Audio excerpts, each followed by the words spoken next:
So today we're doing some car birding, just starting to get into spring migration, and flooded farm fields is an absolute gold mine for migrating waterfowl such as like ducks and geese and swans. But right now the focus is shorebirds. They use these as pit stops. It could be hours, could be days, you just never know with them. So it's always a good idea to come out here as often as possible to just see what flies in for however long they decide to stay. So today we ran into some luck. It's actually pretty quiet, but there is a single American golden plover. So that's only the second time I've seen one in Greene County. Absolutely heck of a bird. They're one of the birds that has just like the longest migration, and it's so cool to have one just like in our backyard. So it's just such a fascinating bird to have. So it's really far out. I'll try to attach a small little tiny photo of it. So just as I thought that it was slow and there was no birds, then I just do a quick circle around and drive past the same road, and I see like a big flock of there's like flashes of white and whatnot, and it's just at least 100 or so pectoral sandpipers just kind of battling these harsh winds that we're kind of experiencing right now. And I see them land, and then they just pick back up, and I got some flight photos of it I just quickly stopped and then rolled down the window to get some shots, and then as soon as I pull up maybe like another 500 feet, then the golden plovers, there's at least 25 of them. So got some closer photos. I'll attach those as well. And then right now I'm just at another road close by to that road that has the bigger pool and Vesper sparrow. So spring migration is definitely on its way. Birds do not care what else is going on in the world right now, so they are still right on schedule, and it is such an exciting time of year right now, at least for birding. So to address the elephant in the room, coronavirus, COVID-19 is definitely put a damper on basically all things in some way, shape, or form. I really can't think of a situation where it hasn't affected something somehow. So, and whenever I'm not out looking for birds, I'm managing a grocery store. Definitely affected me in that way. My mom and I usually travel up to the northwestern part of Ohio to go to the Biggest Week Festival, to McGee Marsh and all that, and that got canceled. So it's bittersweet. I think it's obviously for the best. I'll just be staying local. So anyhow, with state of Ohio is currently under a stay-at-home order. There's a ton of exceptions. One of those exceptions is that you're able to go to your parks and whatnot and walk around, and I think just the biggest thing about that is you just got to be responsible. Like, I'm still out birding, but I'm going to be avoiding places that I know that are always going to be full of dog walkers, runners, groups, and all that. So it's definitely you definitely just got to be responsible. Make sure you're staying as far away from people as you can. No, it's definitely impossible in some situations, but always just got to be smart of what you're doing. As much as I am agreeing with them people to stay home, I mean, it's also good to get out and check out what's around you. But just biggest thing, I think, the biggest message I could probably say is just to be smart. Have some situational awareness, and just stay as safe as you can, because even if you're not symptomatic, I mean, you could very well have it and pass it to someone who's very immunodeficient. So you just never know. I also feel like this is a very good time to just do a backyard list, like see how many you can get in your backyard, whether you have feeders or not. If you're in the city or if you're out in the rural part of the country. It's not expensive to get started, and you can see a lot of really cool birds just at the comfort of your own home outside your favorite window. But going back to traveling for spring migration, if you're a bird watcher or photographer or whatever, take this as like a blessing in disguise. I mean, like, birding your local patches. I mean, you can see a lot of really cool birds close to home. I mean, I'm very passionate about my county list. I'm always trying to find new birds here, and a lot of people just don't realize what they have in their own backyard. Like, people think you have to travel to the famous places like McGee Marsh or Yellowstone or Big Bend National Park or whatever, and to get good photos, and you really don't. You don't have to leave too far from your house to get good photos of wildlife, and there's birds everywhere. You just gotta really pay attention and just take a look for yourself, because they're definitely out there. So if there's anything that if you can take away from this video, the few that do watch these, just stay safe and be smart about what you do. Plenty of places to go around wherever you live, I'm sure.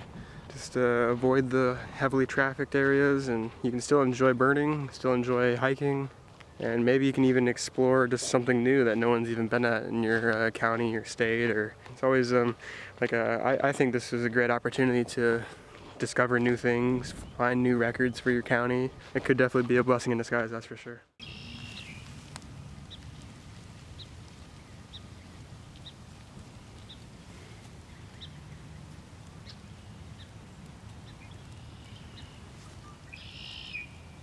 So a couple days have passed. My Genius forgot to charge the battery prior to going out for the day, and I get halfway through my outing and battery's toast. So not the same place right now where I left off of, so not too much of a continuity error. One of the more wild things, not really wild, but just unusual, is I've been noticing more of a presence of bluebirds in the marsh. And on Monday, today's Wednesday, I was watching a pair of bluebirds, male and female. They would not really dive into it, but they would kind of use like an isolated perch, and then they would jump right down to the marsh.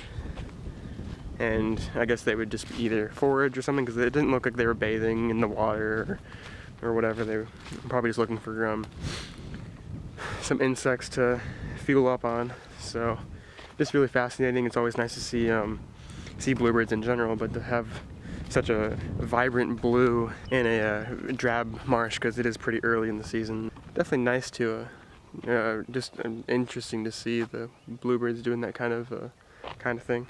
So prior to coming back to the marsh, I stopped by another local patch that I haven't been to in a good while, mainly just trying to, because they always got fishermen there. More often than not, they always try to talk to you about the eagles or whatever that kind of hang out in the area. So I have been avoiding it, further limit my contact with the public. So, but it was good. Not much action whatsoever, but I did have my first ruby crown kinglet of the season, and it was fantastic. It was in the exact same tree that I photographed one last year, so that was I guess not necessarily surprising, but it was just really a treat to see, because I mean, I'm never gonna know, but it'd be so fascinating if it was the exact same bird that showed up. So that was nice. Got a couple of nice frames, at least one. The sun's kind of poking out right now, but I've been in this really beautiful, mostly cloudy, diffused light, so it's been nice to not really have to rush and look for a subject, and just kind of been able to take my time in this beautiful early spring day in southwest Ohio. So I can't be mad whatsoever. Sadly forced to turn around. There's been a handful of people here, which is awfully surprising, because it's just so strange to see people in my local patches that I usually never see a single person in. So it is what it is. It's going to be probably what a lot of us birders are going to have to deal with. Not necessarily deal with, but kind of work around. It's tough because like the birds are already very temperamental in my local patches, and with even more people, it's just fighting it even like almost twice as hard. I'm gonna turn around, I'm gonna try another spot. I know I mentioned it earlier, but always just reiterating just what I'm thinking is just, if you do end up going out birding, Just be safe, be smart. Don't overdo it. Give yourself a bunch of space to not only the birds, and to give it to whoever else is enjoying the trail as well. Because I mean, it's not like any of us owns the trails unless it's your backyard. So always just want to be safe, be smart, and try not to let this thing get you too down, because you can still go out and bird watch and take photos and all that. It's just I feel like you just got to be a little bit extra careful, because it's a serious virus. I mean, and even if you are not showing any symptoms, you never want to pass it to someone who is a little bit more susceptible to getting sick.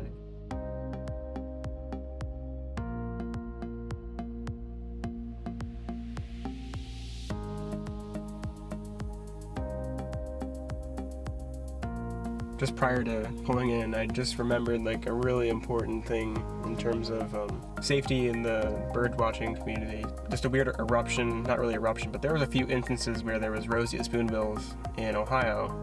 Whenever one was found, there would be just tons of people trying to get a glimpse at them. It's one of the more memorable instances where like there was one guy who had a scope set up on it, because I mean the bird was kind of far away, and typically whenever there's a rare bird, 9 times out of 10 people are always at a safe distance to not spook the bird or whatever. So there was a guy that had a scope set up on it, and he was letting like 20-30 people peek right into the scope. I mean, like, put your eye right to the eyepiece. And biggest thing is, what I'm trying to say is, I wouldn't be sharing your optics with anyone. Just another idea that might want to consider.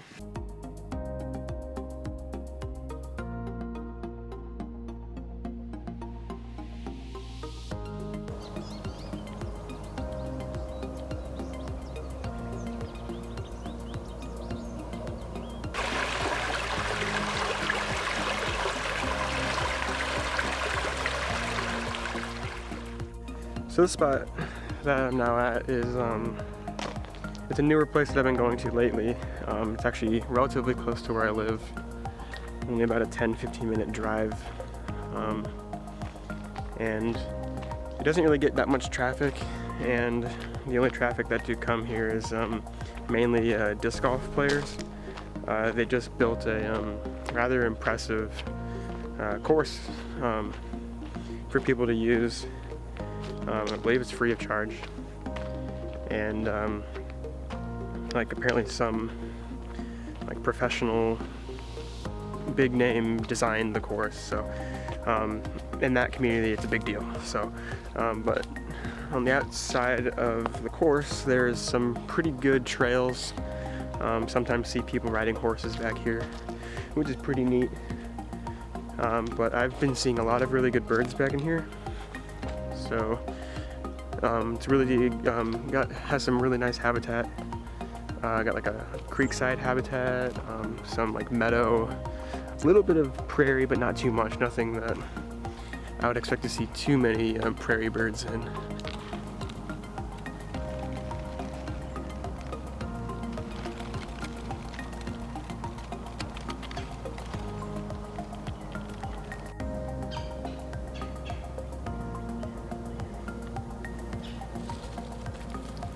But more recently, my buddy Jason, he's just been absolutely crushing the photos of wildflowers. I mean, honestly, ever since I've known him. He's also been like just a birding mentor and just all-around nature mentor. I mean, he's just a walking encyclopedia, honestly.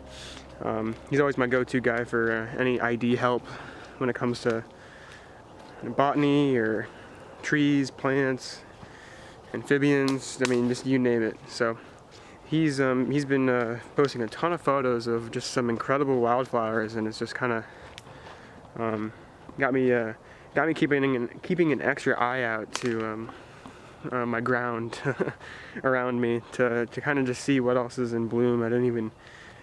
I've just got such tunnel vision with birds that I'd never really came to realize what else is around at the same time. Because I mean, like, I would never think of March to be a good month for flowers. Usually it's like the summer, at least in my opinion. So he kind of opened my eyes to, like, not directly, I mean, I've just been kind of just watching his like his Instagram page, and holy cow, there's just been so many incredible flowers just at my fingertips and not even realizing that they're there.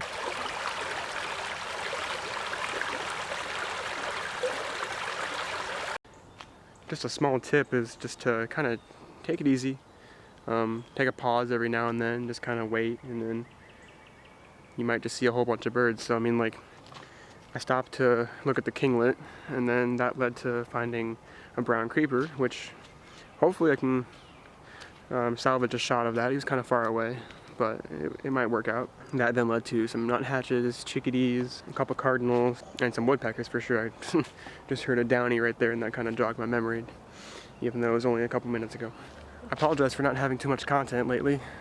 Being a grocery store manager in this madness has definitely humbled me a little bit, so appreciate you tagging along, and hopefully we'll have a great spring and filled with lots of great birds. Thankfully, spring migration is kind of just kicked off, so hopefully it'll be one of the best ones in recent time. So thanks so much. Happy birding. Stay safe. Visit your local park. Find a new bird or two.